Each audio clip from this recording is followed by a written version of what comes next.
Welcome to the Explainer. Today, we're going to build the ultimate mathematical toolkit to truly understand motion and force as we decode Chapter 10, Vector Algebra. You know, the mathematician Hermann Henkel really hit the nail on the head when he said, in mathematics alone, each generation builds a new story to the old structure. And honestly, that's exactly what we're doing today. We're going to build our understanding layer by layer, starting from basic numbers and ascending all the way into the world of complex, three-dimensional physics. Here's a quick look at our roadmap for this explainer. We'll tackle scalars versus vectors, visualizing vector concepts, categorizing different vectors, vector addition and scaling, vectors in component form, and finally, the product of vectors. Let's jump right in. Section 1, Scalars versus Vectors, Measuring the World. Imagine you're trying to pass a football to a teammate. If someone asks for your height, you give them a scalar, just a single number, like 1.8 meters. It's just magnitude, and that's it. But passing that football, that takes muscular strength, which is your magnitude, plus an exact direction toward your teammate.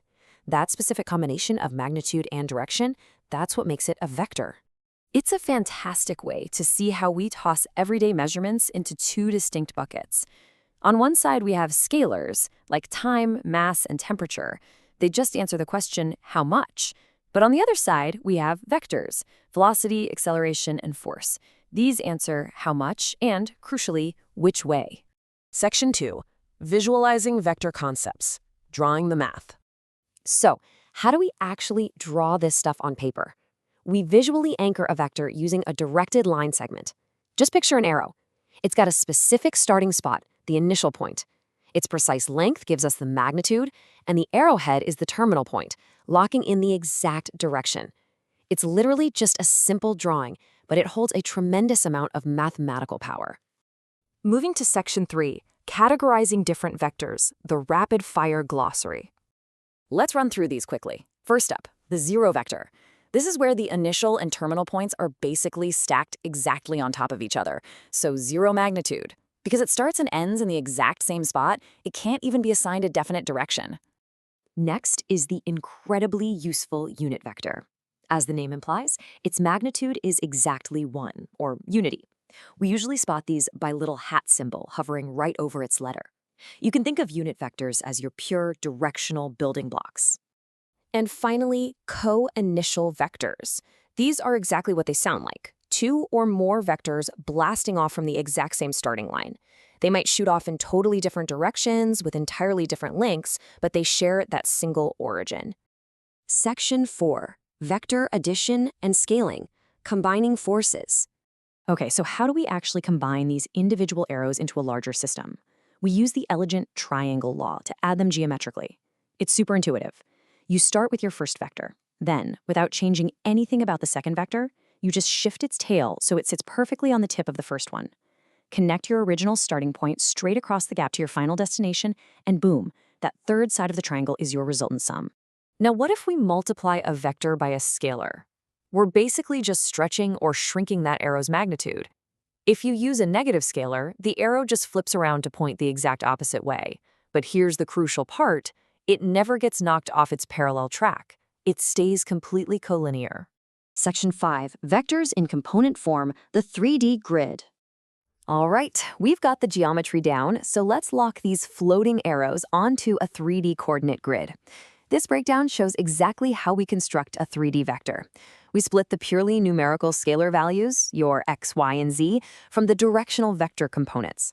We give the x, y, and z axes special unit vectors, I hat, j hat, and k hat, and that is what gives those plain scalar numbers their definite direction in space.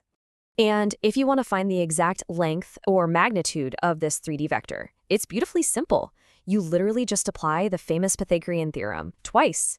You take the square root of x squared plus y squared plus z squared, and there you have it, the absolute length of your arrow in three-dimensional space. Section 6, the product of vectors, clashing magnitudes. Here we are at the climax of our explainer, multiplying two vectors together. And unlike regular numbers, vectors give us two completely different ways to multiply, yielding totally different results. First, we have the scalar product, usually called the dot product. This flattens the interaction between two vectors into a single, basic scalar number. But then we have the vector product, the cross product. This one is wild because instead of a number, it actually births an entirely new third vector. And here we can see exactly where that new cross-product vector goes. If you rotate vector A into vector B, the new vector shoots out perfectly perpendicular to both of them. It behaves exactly like driving a right-handed standard screw, or just using the classic right-hand rule. You curl your fingers from the first vector to the second, and your thumb points right down the new vector's path. What's genuinely amazing about this mathematical toolkit is how it loops right back around to physical geometry. You can take the magnitude of that abstract cross product and immediately use it to calculate the exact geometric area of physical triangles and parallelograms built by those starting vectors. It all connects perfectly. As we wrap up this explainer, I want you to really think about this for a second. We just built an incredible framework from the ground up. So how do these exact same directed line segments, triangle laws, and cross products power the physics engines of the 3D video games you play? Or how do they calculate the exact trajectories needed to thread a real rocket through three-dimensional space? The math is literally everywhere around us, shaping everything that moves. Thanks so much for learning with me today.